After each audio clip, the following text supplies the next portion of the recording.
Hey, this is Willie G with the Bob and Tom Show. We're here with Austin Ekeler. Austin, how you doing this morning? I'm doing great, man. Thanks for having me on. It's great to see you, man. We're big fans. You had a hell of a year. I appreciate that. Yeah, it was wild, that's for sure. Ups and downs all over the place. Good for you, man. We're excited. I got a question off the top. I listened to a fantasy footballers interview you did preseason, and you actually said a few times, they were asking you about red zone carries, right?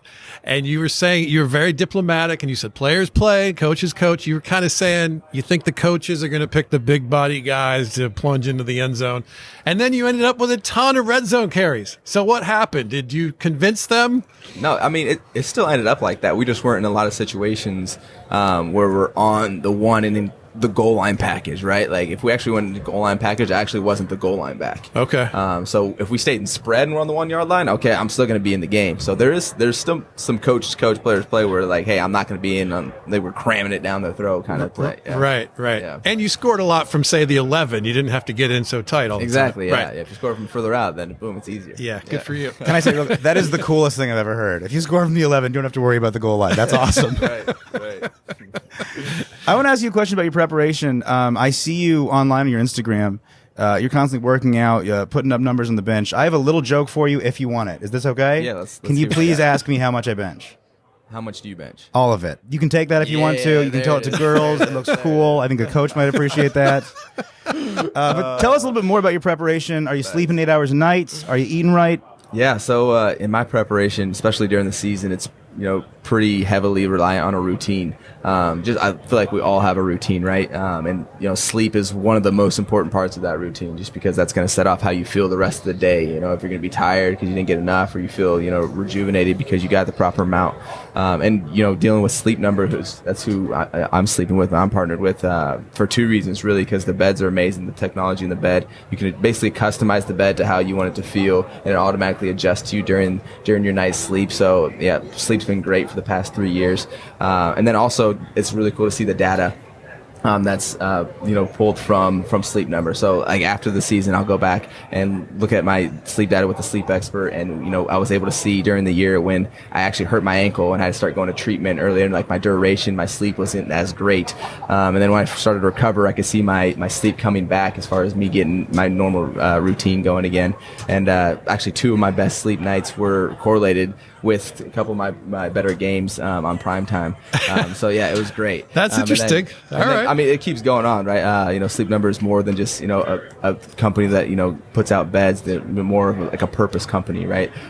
They've donated to my foundation. We've done some stuff in the community to give back. So they're really trying to give all around better resources and better energy to just communities. How can Sleep Number help me when I'm the father of a toddler in a pandemic? She comes and wakes me up at 4 a.m. Right? Yeah. Right? Well, for you to be able to fall back asleep, you definitely want it.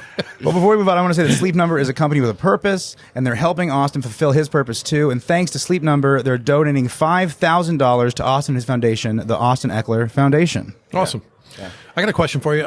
You're an undrafted free agent. Yes, indeed. And so you're the perfect person to ask something that I've always wondered as a casual fan. Why do some of the hype guys who come into the league sort of fade away? And why are some of the lesser known guys, why do they rise so much? Is there something you can put your finger on? Is there a personality type? Is there work ethic? Is it system? Is it girl trouble? Mindset. It's all head stuff? It's all in your mind. It's all in the mind, right? Because the mind controls so much. But I'll start out with just your work ethic, right? In my situation, I was 6th string. No one expected me to make the team. I was like a camp body, kind of what they say. Right. So there was no expectations for me. So I had to prove everyone that I deserved to be here. I had to make it happen. And that's what's gotten me to the point where I had an opportunity. And that's what's also given me the opportunity to be in the NFL, and what gives me opportunities today, because I continue to have that same mindset and apply it over and over, because I want to see how far I can really take this. Right. And my mindset doesn't change. I just think, it's not just like first rounder people that come in and get drafted and get a lump sum of money, but it's everyone. It's like how do you keep your mindset consistent? Because there's also the flip side where there's been first round picks that have taken off, right, and had amazing careers. But it really comes down to back to the mind and like what you see out of this, and if you're getting distracted, if you're staying focused, because we're all human, we all have distractions in life, ups, downs, all of it. And right. if you the people that I've seen, that's why I'm really excited about our quarterback Justin Herbert, that stay consistent with their mindset and really love the game and the process are the guys that really continue to go and have those long careers and have a lot of success. Right. What percentage of your interaction with fans is fantasy related? Ooh, I would say 60%. Is that high? It's high. Yeah. Fantasy, oh my God. Like I love fantasy football. Like not necessarily because of like I love playing the game, but I love what it does for the community. It brings people that aren't even fans of the Chargers, right? Right. But they're fans of other teams, but they know who I am. That's part of the reason I know. It's amazing, Yeah. right? It's amazing. I love that concept. So I want to ask you kind of a silly question. My fantasy team name was Von Miller High Life. What is the best Austin Ekeler team name that you've heard? A pun, maybe? I thought of On Hands on Deckler. It's not that good. Odd Hands on Ekeler. Oh, Wow. I like that. Yeah, it's not good. It's not bad, you know. I don't know. Actually, I haven't asked the community. Mine's always been the Fighting Ecklers. That's very cool. That's mine. I don't know. That's the team name of all mine, the Fighting Ecklers. You're kind of becoming the face of fantasy in some ways, right? I've just embraced it. You know, Right. it gets a bad rap because, you know, toxicity speaks louder than, you know, positivity. Right. And so that's the things that makes the headlines. But there's so much good in the fantasy community as far as people supporting people that I think players we should take more advantage of because it creates more of a fan base and a community around ourselves. Right. Now, you're from this younger generation that kind of grew up with fantasy. You also grew up with Madden. I saw on your Instagram you're goofing around with a VR headset. Is gaming a part of is VR stuff a part of your actual workouts? Does Madden affect the way that you understand the game and even play or prep for the game? So yeah, I played games for as long as I can remember. I don't know, just kind of my way. You know, I grew up on a ranch, and so it was just me and my little brother who's 7 years younger, and that was like our way to have some fun and chill out. But yeah, it's been a way that I've also been able to connect to people. But like VR, Madden, stuff like that, it's just casual. It's not It's not anything I'm doing like super like competitive. And Madden. I don't really play Madden anymore. But everyone asks me like, oh, do you care about your Madden rating? Like, not really. It's cool to see yourself in a video game. I love that aspect. But like, I don't know. My rating is what it is. I can't control it. But it must have ticked up every year the last few years, right? I mean, I would assume, but that's why I don't get caught up in it. Because if it didn't, I'm not going to get mad. Like, oh, they should have. You know, like it is what it is. Right. Who was your team when you were a kid?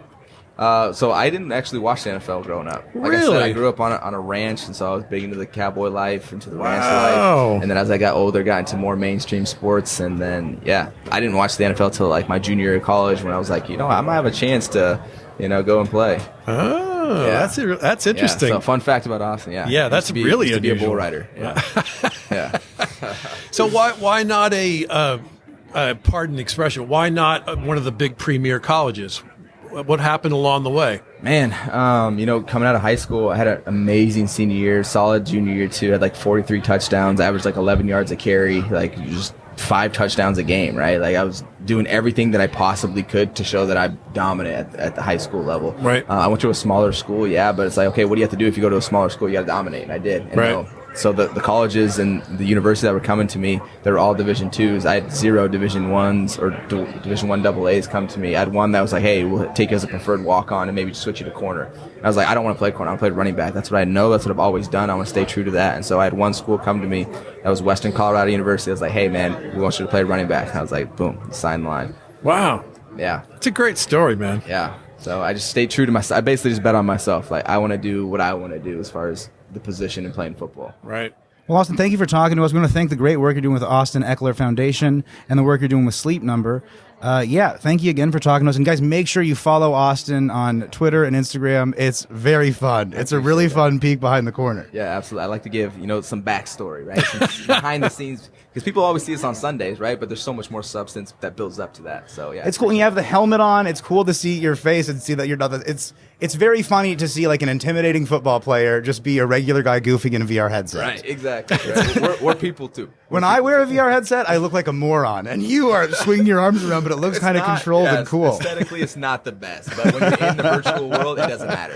You pull it off, man. Thanks for talking to us. Appreciate you. Thanks for having me on, boys. All the best, man.